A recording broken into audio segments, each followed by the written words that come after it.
What a Sunday, baby. Yeah, we're back for another one, man. It's uh Victory Monday, and we're gonna get right back to it, Dan. It's a Yes, good feeling sir. Monday. Here we are. Here we are. Nothing nothing gets me up in the morning on a Monday quite like a Chiefs victory other than a cup of coffee. So I mean I'm feeling myself. I was feeling good today. Got a lot of shit done at work. Ooh, I just okay, got in early, about okay, 15 minutes earlier than I usually do. I usually leave the house about 7. Left the house about 6:45 today. I had a little pep in my step. I don't know what it was. okay, I think it had something to do with the offense finally giving a damn. okay. Yeah, it's a little bit different day than what I had, man. I had the day off today, so I had previously taken the day off, and I think I woke up at like 6:30, maybe, kind of lounged Oh, you around slept for an in. hour or two. Yeah. We went down to Union Station, went and rode, looked at trains, and did all the Christmas deal down to Union Station, and Oh, dude, you were like a and block from me. yeah. We had a day today. We had a day It's today. beautiful. Yes. It's Saw beautiful. How'd the Santa. boys like it? S- Oh man, Tate's all over it, dude. He got to ride a train today. Big train guy. That's Big amazing. train guy. That's awesome, dude. Well, obviously, big victory Monday. We got to see the offense put up some points. 31 points in this one. We took the Raiders down 31-17. Not the way it looked like it was going to go initially. But we can dive into a lot of that talk here in Yeah. a little bit. Appreciate everybody listening, tuning in with us through this season. We're already heading into week 13, which is it's a crazy thought to even have that we're 4 weeks away from Christmas and coming up on the final stretch of the season, man. Final third. Yes. Yeah, it's going to be exciting. So this is always the best time of the season, right? Most teams have the kinks worked out. We're looking into the playoffs. What's January going to look like? Who's going to be seeded where? What's going to be the one seed? And this is fun. This is football. This is where it's at, and I'm looking forward to it, man. I'm specifically looking to get into it here on the Fastest 40. So, like you said, man, glad everybody's joined us today. But throughout the last several months, specifically with this new journey with Odyssey, so it's going to be a great one. We're going to finish the year strong, and Heck yeah. I think the Chiefs are going to do the same, bro. So let's ring it in with the little recap of the game here. The Chiefs at the Raiders just yesterday, Sunday. You guys are going to be listening to this on Tuesday. But we're going to bring this one in with the Atlas Saloon. Atlas Saloon is located in downtown Excelsior Springs. They were built in by Schlitz back in the 1800s, man. So this is an old bar, and it's a saloon. It really is. And now they're brewing beer down there. Been brewing beer since 2018, and they really have events going on down there from about Wednesday to Saturday night. And there's something for everybody to do, really. And they got a lot of great beers. Got 10 beers on tap right now. So a lot of options for you. If you like the dark beers or if you like the lagers or whatever you're looking for, they got it down there. So be sure to go down to the Atlas Saloon and tell them the Fastest 40 sent you down there. So, Dan, Heck yeah. 31-17, bring us in here, man. Yeah, man. Big victory like we were talking about just a second ago. We'll talk player of the game first, man. I'm going Rashee Rice. Big breakout game for the guy out of SMU. Caught 108 yards worth of passes and capped it off with a 39-yard score included in that as well. Kind of a coming out party type of game, right, from Rashee Rice. Yep. Finally, improvising with Patrick Mahomes was the biggest thing I saw. There were a few plays throughout the season where, how Mahomes does it. The pocket starts to break down. He wants to bust it outside and catch somebody slipping in coverage. And usually those wide receivers that we've had or pass catchers we've had in the past, they're all veterans and savvy enough to adjust with Mahomes as he's kind of playing some backyard ball. And we haven't really seen that from Rice. There's been several plays where he just sticks to the script. He runs his route, he'll Yeah. plan himself, and once the route's done, that's it. Like not moving. In this game, he was actually moving. So there was a few plays where he would hit the crossing pattern with Mahomes as he's kind of breaking out to the left or to the right, and I really like to see that. I think that's going to be Yeah. a big piece to them building chemistry in the long run. And this was a nice foundational first step in that process. And we're getting it in week 12. Better late than never, I guess. He had a lot Yep. of snaps on the outside. Typically, we've been lining him up on in the slot about 50% of the time. So it was nice seeing him get some work outside. And I just want to highlight one play in particular, and it's not the 39-yard touchdown grab, although that was a great play. For me, it was his catch in the fourth quarter with about 9 minutes left to go. That was basically a toe tapper right there on the sideline. He jumps, positions himself so he can high point the ball, contorts his body, and is able to get both feet inbounds before going out.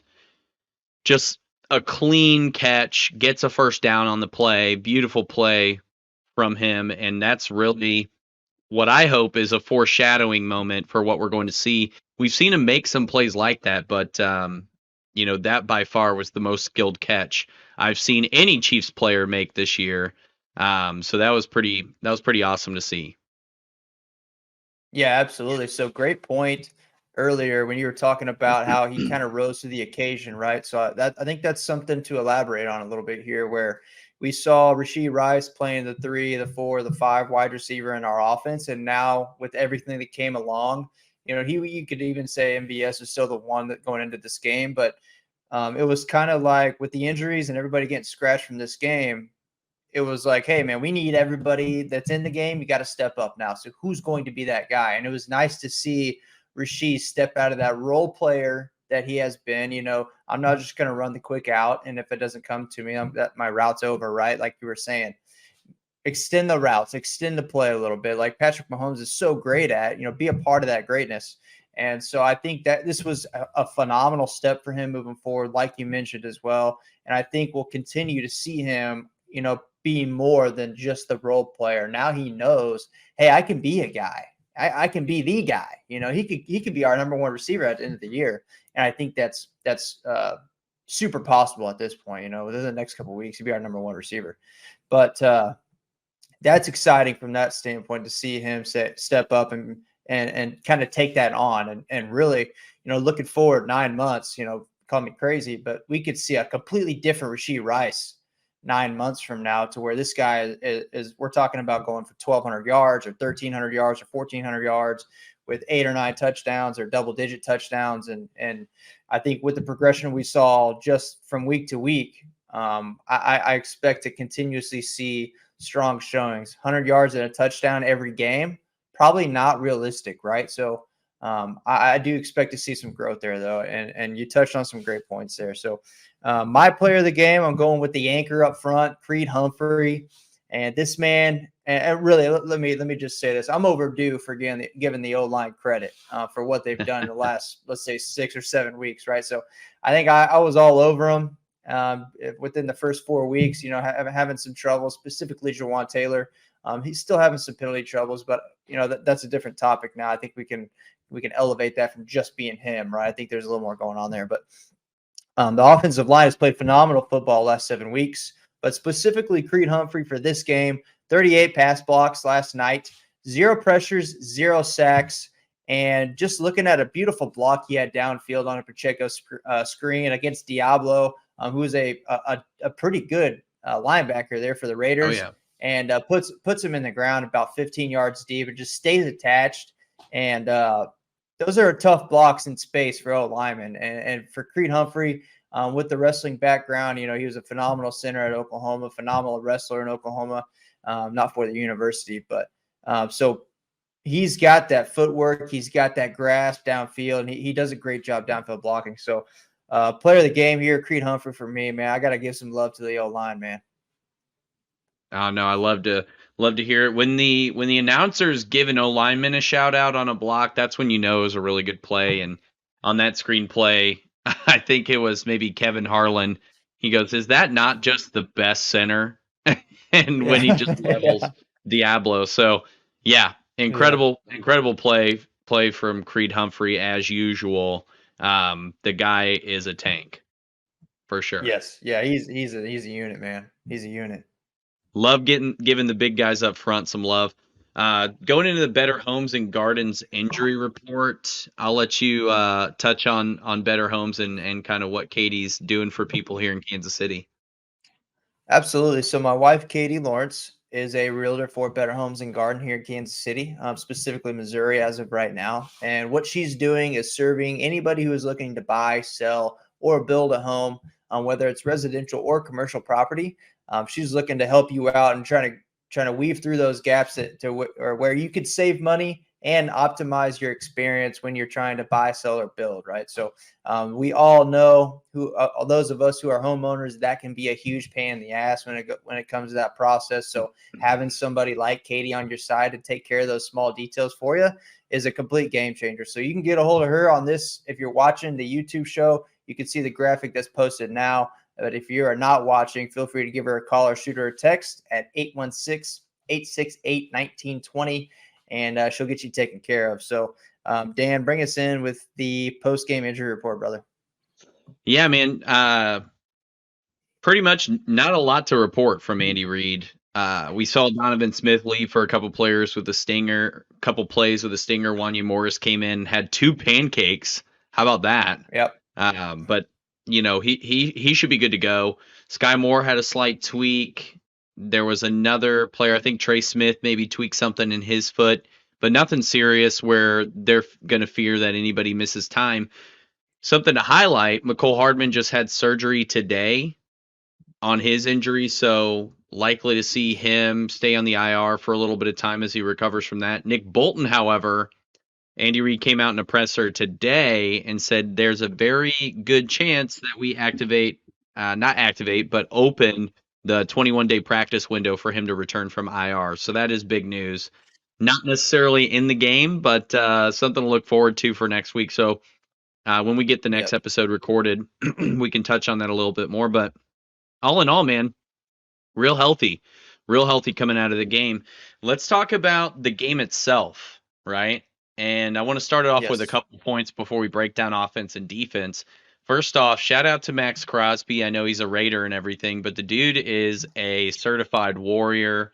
He got the doubtful status, ends up coming out and playing. You saw him get a little pissed off in certain scenarios when they would keep him off the field. But I mean, that guy has a lot of heart, and I do want to shout out whenever I notice stuff like that.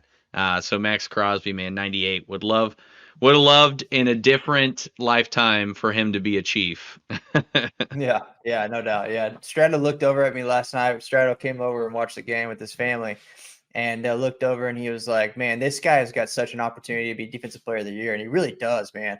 He And I does. think I don't think that went into the conversation for him playing last night. I think it was purely just because it was the Chiefs and he wanted to kick Oh our yeah, ass, which is which for is sure. which is honorable, right? I'm all over that. So, but Yeah, yeah, good what a for him warrior, on that. man. But yeah, 100%. And even saw him get a little banged up in the game on that same knee.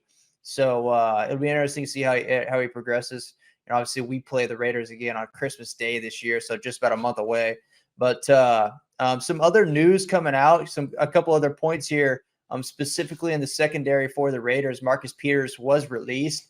Saw a little rift go on the sideline yesterday during the game between Marcus Peters and head coach What else Pierce. is new? But yeah, no doubt at this point, man. I think he's not necessarily old, right? He's still a pretty young player, but I think he's at his point in his career. We're going to see him bounce around quite a few teams here for the next 4 or 5 years of his career, and just try to maybe ring chase or whatever it may be, and try to find a home where he can be comfortable. But I was kind of surprised on this one. Middle of the season, Marcus Peters. I don't know. I didn't really anticipate this one coming out. But what are Yeah. your thoughts on Marcus Peters getting released today? I mean, he had a pick six earlier in the season. Other than that, I haven't really heard much. The only thing I've heard from him in recent times was when Kevin Harlan said he breaks a Marcus Peter tackle, and like I was just like, okay, so he's still not tackling very well since his time here in Kansas City. I mean, Yeah. he's obviously a really good player. He's a good ball hawk. He can Yeah. generate those turnovers and flip the game on its head. I don't think he's done by any means. There's going to be some team Nah. out there that either has an injury and wants to kick the tires on him. Like I think the Buffalo Bills would be really smart Yep. to go after Marcus Yep. I was just Peters about to say and that. sign him. I mean, these guys just signed Josh Norman, 35-year-old corner. Obviously, he's familiar with the McDermott defense, but Marcus Peters definitely, I think, a candidate to go to an AFC contender. Otherwise, maybe he goes somewhere in the NFC. The Niners lost Hufanga.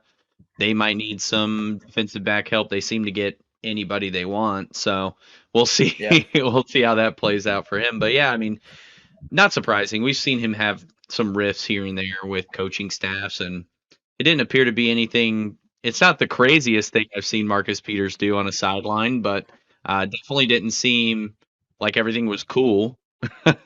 Yeah, yeah, absolutely. So, like you said, it's gonna be interesting to see what happens with him. I mean, he's getting picked up by the end of the year. I mean, or here in the next couple of weeks, that's for sure. You know, he's Yeah. definitely got enough play left to make an impact on somebody's team, especially somebody that's trying to make a run into either getting a playoff spot or making a run at the ring. So, on the same note, there with the secondary here, Dan Meek Robertson had some post game comments.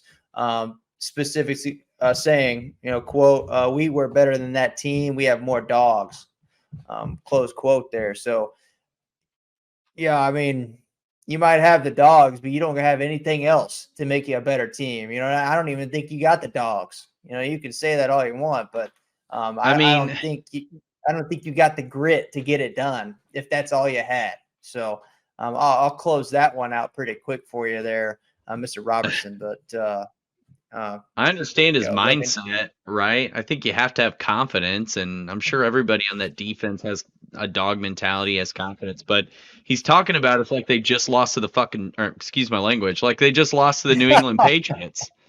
Like Yeah, this is right. not this is not the Carolina Panthers that you just lost to. You lost to the Kansas City Chiefs, the defending Super Bowl champions, who have the Yeah, yeah, best yeah.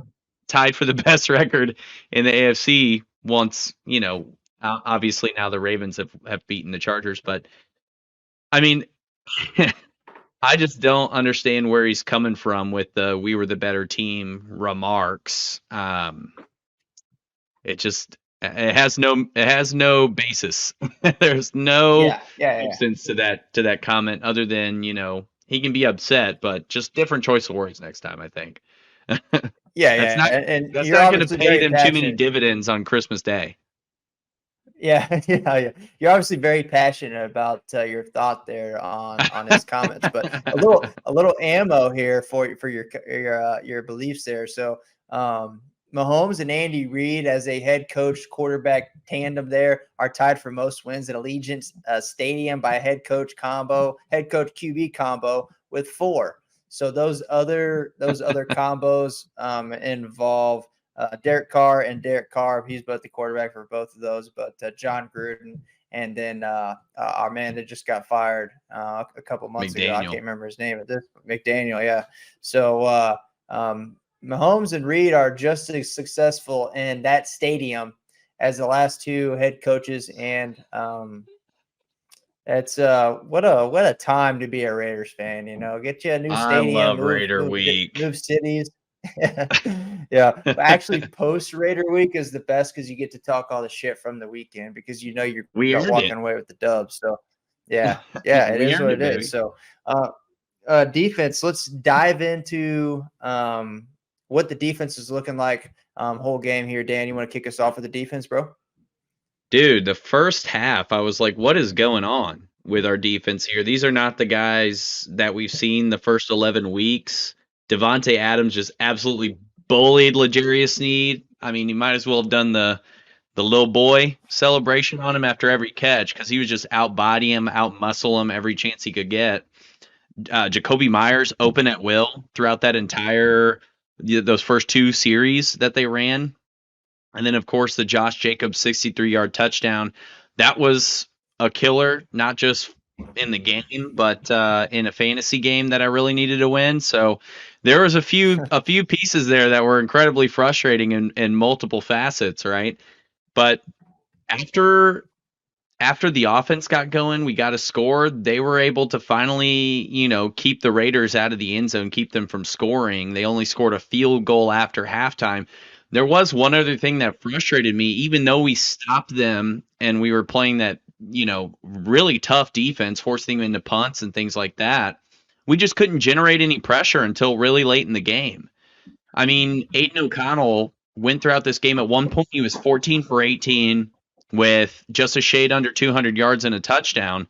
This is a rookie fourth round quarterback and by no means a premier offensive line. And we couldn't generate any pressure, generate any turnovers. We didn't get a turnover the whole game. And we finally got a George Karlaftis sack when he sacked his former teammate there from Purdue, O'Connell. And that was just a really frustrating piece for me to watch because typically we're all over the quarterback. We're applying constant pressure. We're frustrating them, getting them. At least that's been the tone for this year's defense, and that just never was the case throughout the game for the most part. Luckily, we got the Big Mac sack going, but other than that, it was a lot of missed opportunity. I thought McDuffie balled the hell out. I mean, the dude was all over it, reading screens again, batting passes, just generating a ton of really good plays and in key situations, which was awesome to see him continue that success. Snead, although he's been really good this year, he's been heavily penalized. And there were a couple of penalties in that game as well. You could tell he's getting kind of frustrated with the way Davante Adams was kind of owning him in those matchups. But for whatever reason, or not for whatever reason, he finally tightened up towards the end of the game and ended up kind of alleviating some of that pressure Adams was putting on us. I expected more from the defense overall, but great game. I mean, you held an opponent to 17 points in 99 out of 100 scenarios. We win a game where we hold the opposing team to just 17 points because of what our offense typically can do. So, I can't fault them too much. Ultimately, we shut them down in the second half, just 3 points scored. So I think that's pretty impressive. Yeah, and that's a great point there at the end is kind of where I end my thought process, trying to go back and think about the defense here is that allowed 17 points, 14 on the first two drives. So there's adjustments made in game. And Yep. I'm on the same point as you, man. If you can allow 17, if you can hold a team to 17, if we average 17 at the end of the year, I think we are more successful than that. I think the Chiefs are averaging 23.6 or something at this point after the game last night. But I'm completely happy with, if we don't have all the sack or we don't have all the stats, the sacks, the turnovers, the 3 and outs, whatever the stats you want to look at on defense. But we held a team to 17, and we do that once or twice or 3 times a year and still win the game. I'm fine with that. I think there's adjustments to be made and improvements to be made going into next week. Obviously going to a Green Bay team, but I'm happy with overall the performance so far this season. I'm not going to hang my hat and say our defense is going to slide at this point. I think everything you said, it has merit for sure. And there's got to be adjustments made and going into next week, just like they made in game there. So I fully expect that out of Spags. And I think we're going to see a good showing against the Green Bay team who has struggled periodically throughout the year, but who has kind of hit a heater a little bit in the last couple of weeks and played different football than what they played in the first several weeks of the season. So it could be another good challenge of their NFL team. But looking at the offense, there's been a overwhelming kind of umbrella feeling that this was like a sigh of relief from what we've seen the first 11 weeks of the season, right? Where we were just trying to struggle. And now we were able to hang 30 on somebody and kind of get some, identify players that were going to make the difference in the game. And we continue to feed those same guys throughout the game. It wasn't, hey, Rashid Rice has went for 60 and a touchdown so far this half. Let's not even give him snaps in the second half, right? So that wasn't the Chiefs offense that we typically see, right? It was like, hey, this guy's hot. Let's ride him. Hey, Isaiah Pacheco's running the ball hard. Let's ride him, man. Let's get after it. So That was good to see from that standpoint. First two possessions looked like duds. And then after that, but really for both sides of the ball, nobody looked back. Hey, new game. We're down 14. Let's come back. Let's make football, Good point. or let's make some solid football plays and go on with the game. Now, specifically to get in a couple guys, we talked about Jawaan Taylor a little bit earlier with the penalties. He is number one in the league with penalties, with L'Jarius Sneed sitting at number two. So anybody, first point here, anybody who says that the Chiefs are favored with the penalties, check out those stats, and then take your comments back, and you can stick them in your pocket or wherever you want to put those. And then, but I think there's a point here to be made with Jawaan Taylor. I'm not going to blame the officiating. I don't think, I think majority are him, but I think there has been a little bit of, targeting of Jawaan Taylor, and why, I don't know.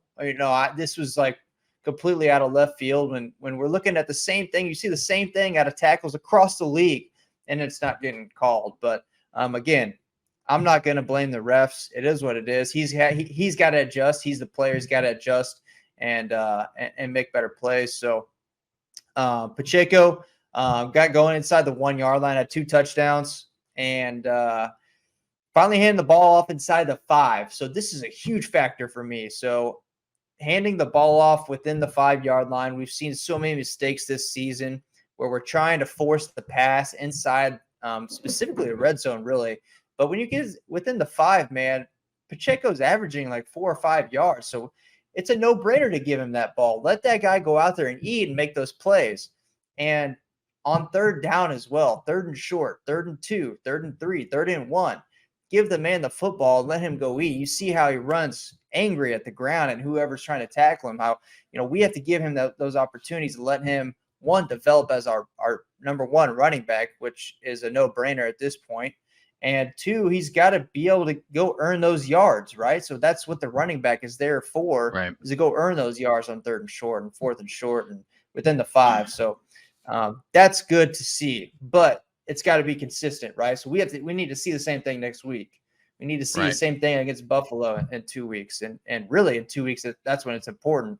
We can't just get away from the offense that we saw last night and try to completely create a whole new offense for the Buffalo game. So, man, what I will say about some of those handoffs before we keep going is like, we keep, when we hand the ball off, when we do hand the ball off inside the 10 or inside the 5, we always run it from a shotgun perspective, and nothing frustrates me more than a shotgun handoff on 3rd down.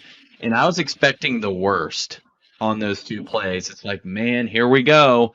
We're starting Pacheco 5 yards back. We're going to delay this handoff a couple fractions of a second so that he doesn't, get to build up the momentum needed to get this thing in the end zone.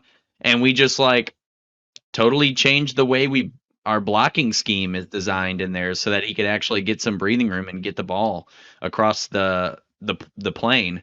So seeing us adjust in that way, technically, the technical adjustments to get that type of play and make it successful, even though we've run that before, although sparsely, I think was huge for this offense for sure. Couldn't agree more. Yeah, I think moving forward, it's got to be, like I said, man, it's got to be consistent. And the run game is such a huge factor for Pat to be efficient in the pass game as well. And it's not just Patrick Mahomes, right? That is football. The run game has to be established for the passing game to be effective, right? So it's just so important to get that run game going with Isaiah Pacheco and even McKinnon moving forward.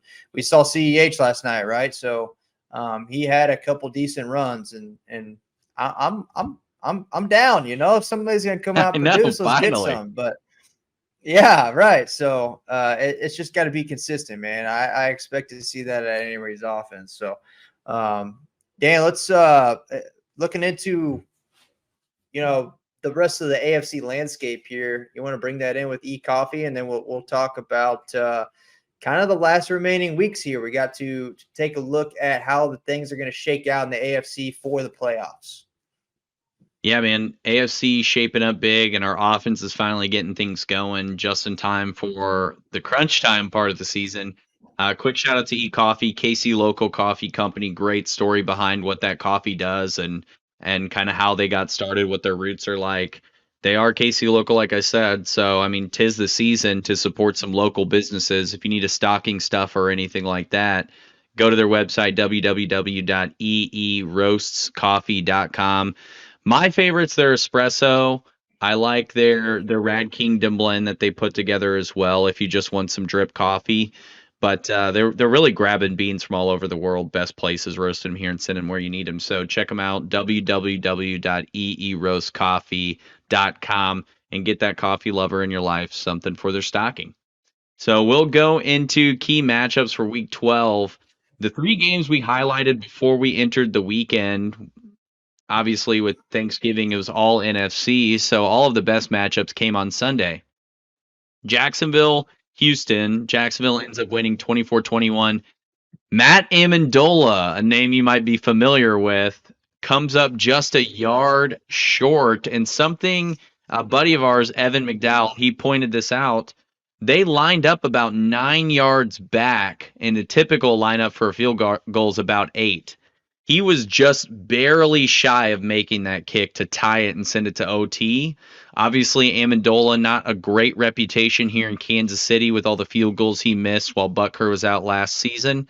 But, just comes up short. And I think a lot of it had to do with the way they lined up. I mean, you think, and he even said this, you think if they pushed him up a yard, he might have made that field goal. I think the answer is yes, because he doinked the sucker right off the crossbar.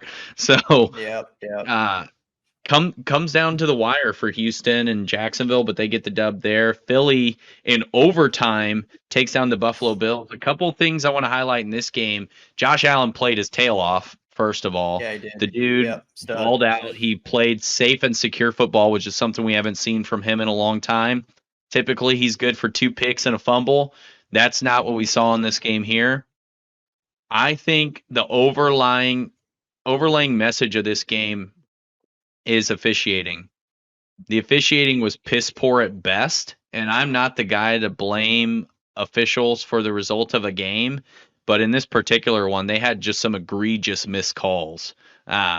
None that I think would have really swayed the game a ton. Maybe just the missed horse collar tackle on Josh Allen when they reviewed it and then called intentional grounding on Josh Allen on the play.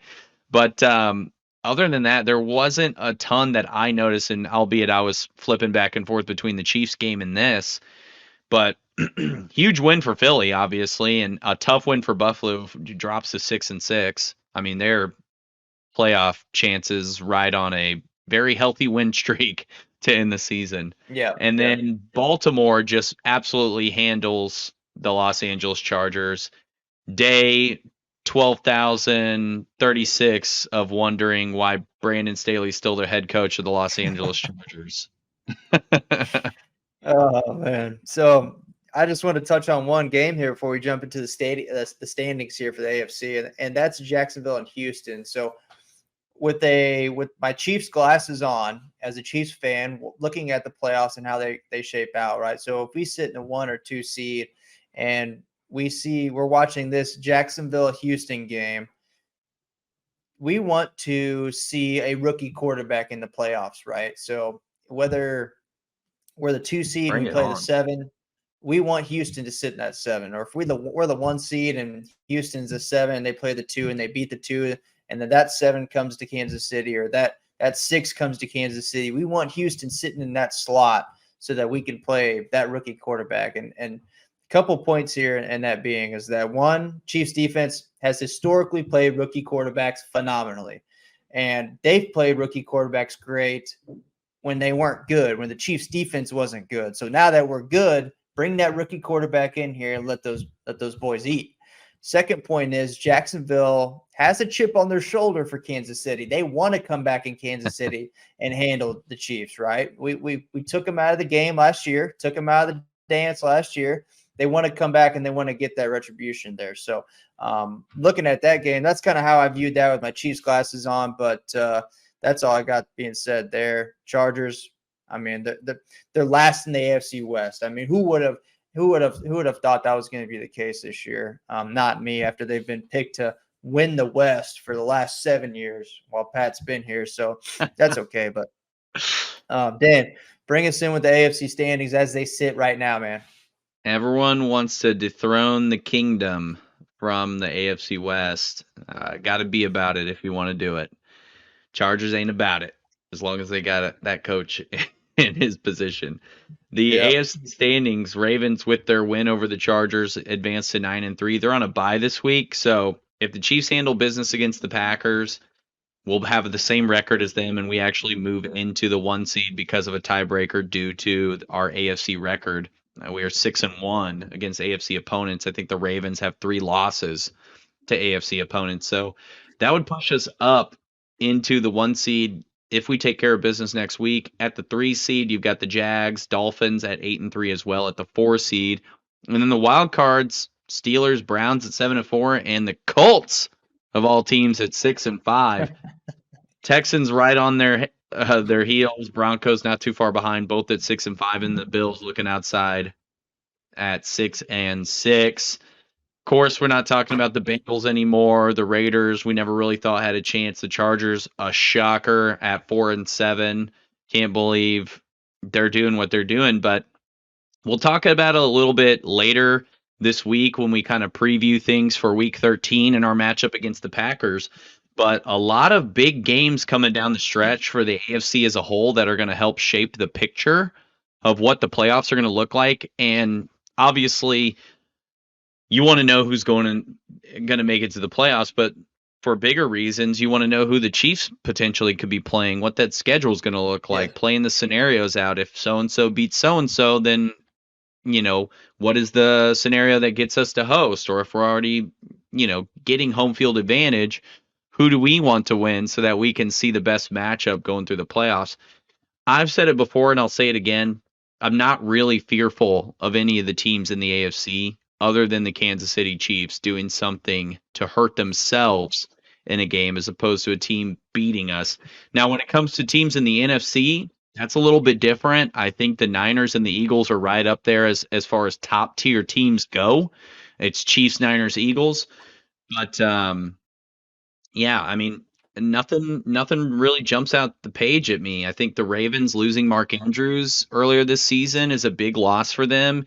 You could tell their offense was a little less productive in that game against the Chargers, even though their defense is phenomenal. The NBC team put up plenty of stats for you to see that throughout the game against the Chargers. But I mean, the Jaguars, they want a piece of us, but we seem to have Doug Peterson read pretty well with Andy Reid's knowledge of him. The Dolphins, we saw what happened in that last game. Obviously, Tyreek Hill can blow a game up at any time. I mean, if I'm looking at the AFC field as a whole right now, the Dolphins are the team that maybe give me the most pause, and it's not much, to tell you the truth. And I'm not trying to come out here and sound like this Homer guy and like I'm walking around like the Chiefs shit don't stink, but I'm looking at the way these teams are playing, and every team has a flaw here, and I think our flaws are just lesser than the other AFC teams. Yeah, no, I agree. I think that's the general consensus when you talk to Chiefs fans. I think that we're not too worried about anybody, just like you said. I personally think the Ravens are more of a threat than the Dolphins. Although the only thing I don't like about the Dolphins team is that we've already played them so far this year and beat them. And I think it's tough to beat a team twice, and it's really hard to beat a team 3 times. But so I wouldn't want to see the Dolphins again. But like you said, man, I'm not too worried about everybody. But that can change, within just a couple of weeks. And the Chiefs got to stay consistent. They got to win football games. They got to stay healthy. 100%. Staying healthy is key. That'll do it for tonight, man. Victory Monday, feeling good. This is a good way to put a cap on this Victory Monday and Raider week. I'm really excited to get into the Packers game later this week. We'll record on Thursday, get that episode to you for Red Friday. Feels like we played the Packers a lot recently. I don't know, since Mahomes has been a part of the team. What's this, our third matchup against them? That's kind of rare for an NFC team, but I'm excited for the games. Too bad we can't make our way up to Lambeau and freeze our butts off. Yeah, it'll be fun, and that's a great point. I got a buddy that's going up to Lambeau this weekend, so that'll be fun for him. But Yeah, Chiefs fans, Beautiful. hear us again on Friday morning. So be with us Friday morning for the show. Fastest 40 here. All right, peace and love. All love, man. Go Chiefs. Keep an eye out for that mailbag posting. We'll answer some questions in the next episode. See you then.